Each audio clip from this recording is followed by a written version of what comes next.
Welcome back to my channel. My name is Christina, and we're back for another weekly intuitive reading for the collective.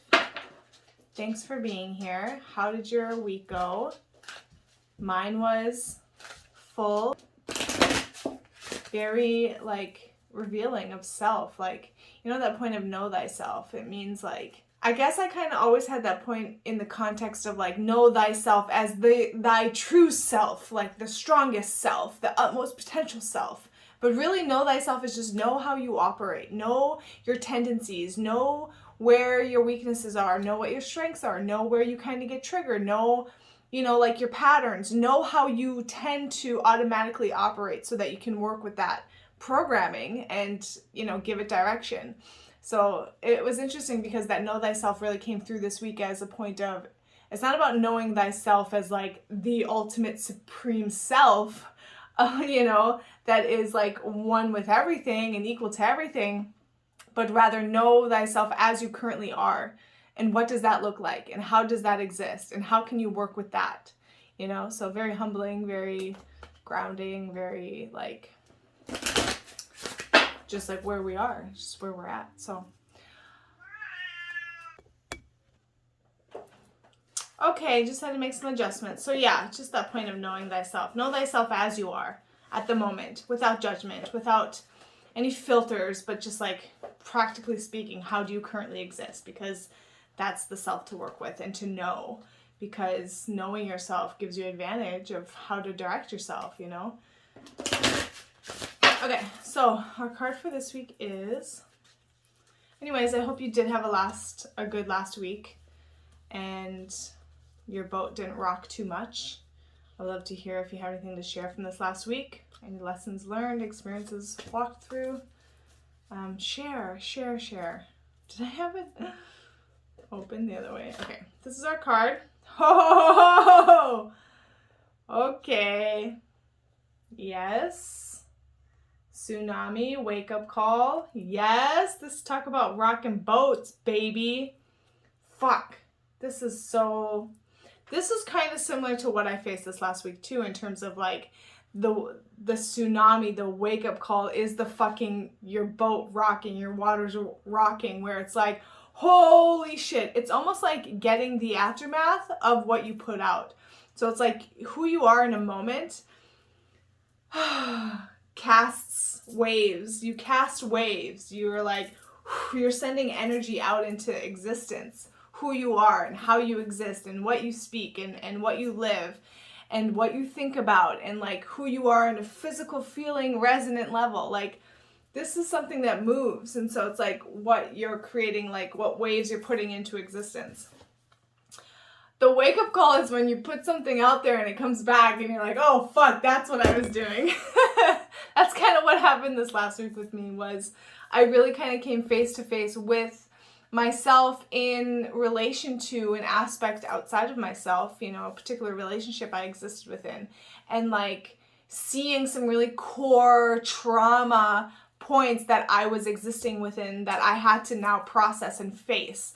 It was a wake-up call of realizing, oh, I actually do feel this way in relation to this. I do actually feel really hurt. Oh, I do actually, it's coming face to face with your truth and your self-honesty of where I'm at right now. Know thyself. Okay, what am I actually participating in and existing within, and how am I actually feeling about things without the defense or the armor, which I'm so good at putting up. I'm realizing it's so easy to put on this strength and this armor and this tough persona, but it's really you're protecting yourself from a hurt that you actually feel. That's all we are. Everyone's walking around as a hurt little child, and we haven't yet got to that point where we can recognize that in ourselves and so other people, and then from there start really giving the love and grace and space and the love that we all really are seeking, so this is that point of what you put out, you get back, and who you are has an effect, and you will feel that effect. And it's that point of you're responsible for your life completely and how you feel and what you experience. And with what you are now and what you have now and what your experiences are. And if you can take responsibility for that, it's like you're so more empowered to change it. Anyways, that's kind of a random tangent, but yeah, wake up call, tsunami. I feel like, you know, this sometimes is what it takes to wake up and to realize, like, okay, what's going on is a fucking tsunami. It's where our waters get so fucking tumultuous and just fucking rough, and we don't know. It's like we have all these experiences and we're just like, holy fuck, this water is moving. It's moving, you know? And it's like, it's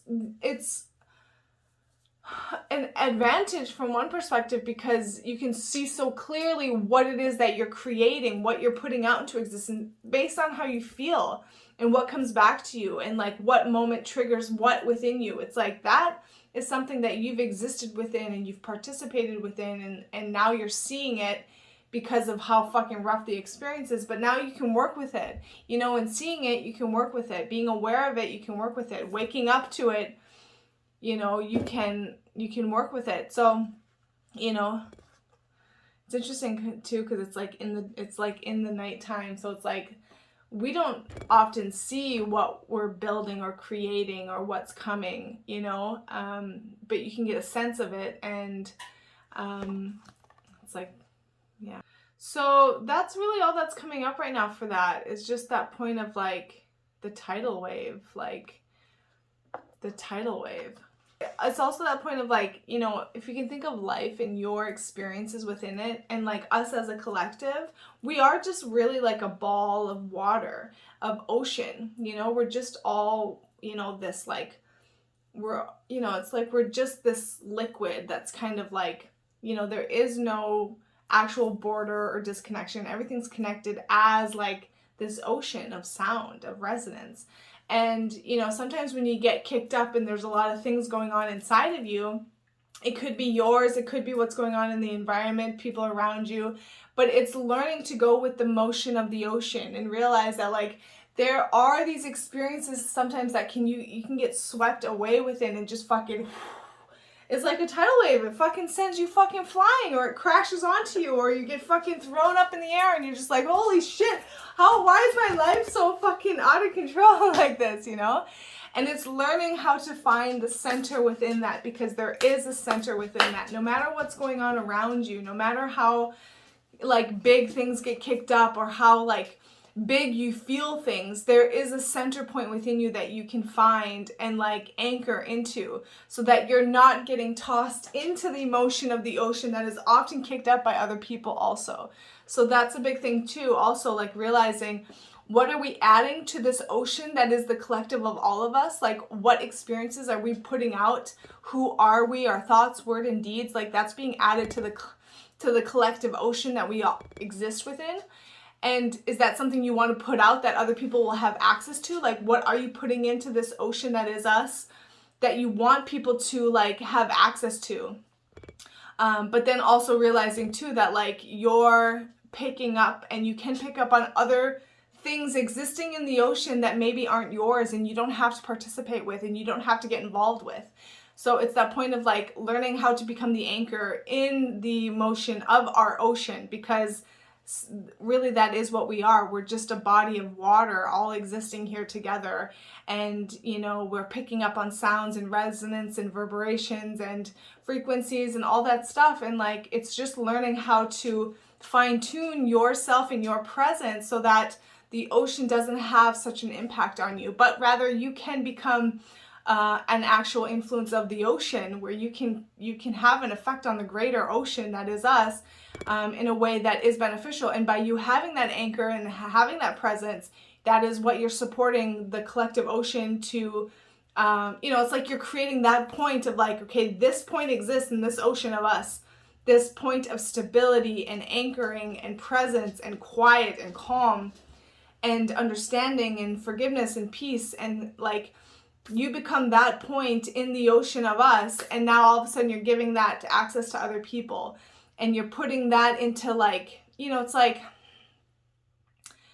you know, who you are as your presence becomes what's available to others in the ocean of us. Does that make sense what I'm saying? Because I've never looked at it so much like this, but I really like this analogy. You know, but it's about that point of like learning to be the presence in the ocean that affects everything, and be the point that is like the anchor and the source of stability and like clarity and understanding, and like, you know, just like that point of stability, because it's hard sometimes to maneuver, navigate through rough waters. So when you calm your waters and you stabilize and steady your waters, you know, it's like all of a sudden you create a calmness in the waters that it's easier to work with and to see what it is we're doing and what's here. So ways in which you can create stability and become an anchor in yourself: writing. I used self-forgiveness for many years. Meditation, walking in nature, anything to quiet all the chatter that's going on and really getting into your body. Kundalini yoga, dancing, you know, like anything that gets you really physically grounded and present in your body and quiet in your mind. That's you tapping into that presence. You know, I recently, like, you know, been meditating and really connecting with this like source point here in my chest is like my heart and my beingness, and it's like really seeing this like really specific point inside of me that's like that is the source of me, and it's like it gets smaller and smaller and smaller, but it's like as I focus into that, it's like it allows me to realize how much bigger and bigger we are and what is here, and it's like just really connecting with that center point inside of you that is quiet and still and stable and like the nothingness point. And really just like getting in there and quieting everything else and kind of stepping out of and detaching from like this world that's like our lives, which is really just personas and characters and like parts and roles that we're playing, but really getting into the truth of who we are, which is like the center, quiet, stable anchor. You know, it's like that's when you really align with yourself and start learning how to like navigate the motion of the ocean that we have here, which is pretty choppy at the moment because we've polarized our world so much. You know, we have a lot of friction going on. So it's just like finding that equilibrium inside yourself. So I really enjoy meditation, walking, writing, doing these readings even. It's like a form of kind of meditation where you kind of get into a zone with yourself. So anything to quiet your mind and really like get into your body, into your chest, into your heart, and really connecting with yourself there. So that's cool. Any perspective or comments about that? I would love to hear. I'll read the book definition. Okay. One of the scariest and more destructive of natural phenomenon, along with volcanoes, earthquakes, hurricanes, and tornadoes, a tsunami occurs when a large volume of water is suddenly and rapidly displaced. It's triggered by an undersea disturbance, typically an earthquake or volcanic eruption, that causes a series of powerful waves to travel across the ocean at a speed of 500 miles per hour. Yet, on the open ocean, the height of these waves seems so small that they generally pass unnoticed. As these waves, collectively called a tsunami, get closer to the shoreline, their height increases enormously, even as their speed slows to 50 miles per hour. The distance between the waves, or the trough, can be considerable, taking 20 to 30 minutes from wave to wave. If the trough hits the land first, the water recedes rapidly and dramatically, followed within minutes by an enormous wave that initially comes as a surge. This receding is a clear sign of an impending tsunami. We can't outrun the wave that follows, but we can avoid being swept up by the destruction by moving to higher ground. I like that. You are getting a wake-up call. It may be in the form of a significant loss or other dramatic event in your life, typically one that you were not prepared for initially. You may feel stunned at first, surprised by the unexpected event that are occurring. Yet you also know that it is time to draw back the curtain of avoidance and denial and confront the truth that exists in the subtext of this event. You are experiencing a real-life drama. So there is no need to amplify it more than it already is. Often when you look back after something like that has passed, you can recall signs that foreshadowed its happening. There may have been obvious clues that you ignored or omens that were so subtle they were easy to dismiss as imaginings of the mind rather than the voice of your instincts. There are many anecdotes about animals operating purely on instinct, picking up on clues and naturally seeking higher ground before an approaching tsunami reaches the land. To negotiate this wake-up call, listen closely to your instincts, while at the same time seeking the higher ground of spiritual truth. Yeah, so that's the point that's coming through here too. It's also knowing that, on my channel this last week, I shared about redefining ascension and what that means for me in terms of standing up within who we really are. And for me, it's that point of like, we have to give ourselves a higher perspective, a broader perspective of what's really going on and who we really are, and not get so caught up in the density of the dramas that are going on. Which is like just the ego in conflict and fighting, but really like stand as the presence of the self that is aware of all is one is equal. And when you see through those eyes, you see all is one and you see all is love, because it's about self-love. And so it's like really like trying to like get yourself to the perspective that is a higher, more elevated, more broader perspective of what's going on, so that you can put things in their proper place and not be so like consumed in fear because you're inferior to what's going on, and so everything looks bigger. But if you can rise and stand and see and look down upon, and not down like, it's like an eagle taking flight, and like get some perspective, get a view of the whole fucking area so you can see what is going on. Actually see a bigger picture, rather than like going into the fight, into, it's like when we're so stuck in like focusing in on just like what is right in front of our face and like getting caught up in the dramas and reacting to everything around us, we're not seeing the bigger picture of what's really going on. And so we're limiting ourselves, and we're like getting ourselves stuck when we don't need to be stuck. So it's really like, standing up, taking a higher position, finding a broader perspective, zoom out as far as you can within existence to see like who we really are and what is really going on here and what really matters. And that's really the point, I think, here in terms of avoiding and preventing the consequences of what can happen when we are caught up in the density and the dramas of our relationships and how we exist in relation to each other. Ultimately, we're on a journey of like understanding and learning and remembering who we are as life. And so we're having a very specific experience in relation to life. It doesn't matter if it's with family, friends, religious groups, our employer, our boss, our business. Like, it doesn't matter who or what we're engaging within. Ultimately, we're engaging with ourselves as life, and that's all we're relating to, is ourselves as life, ourselves as life. Who am I in relation to myself as life?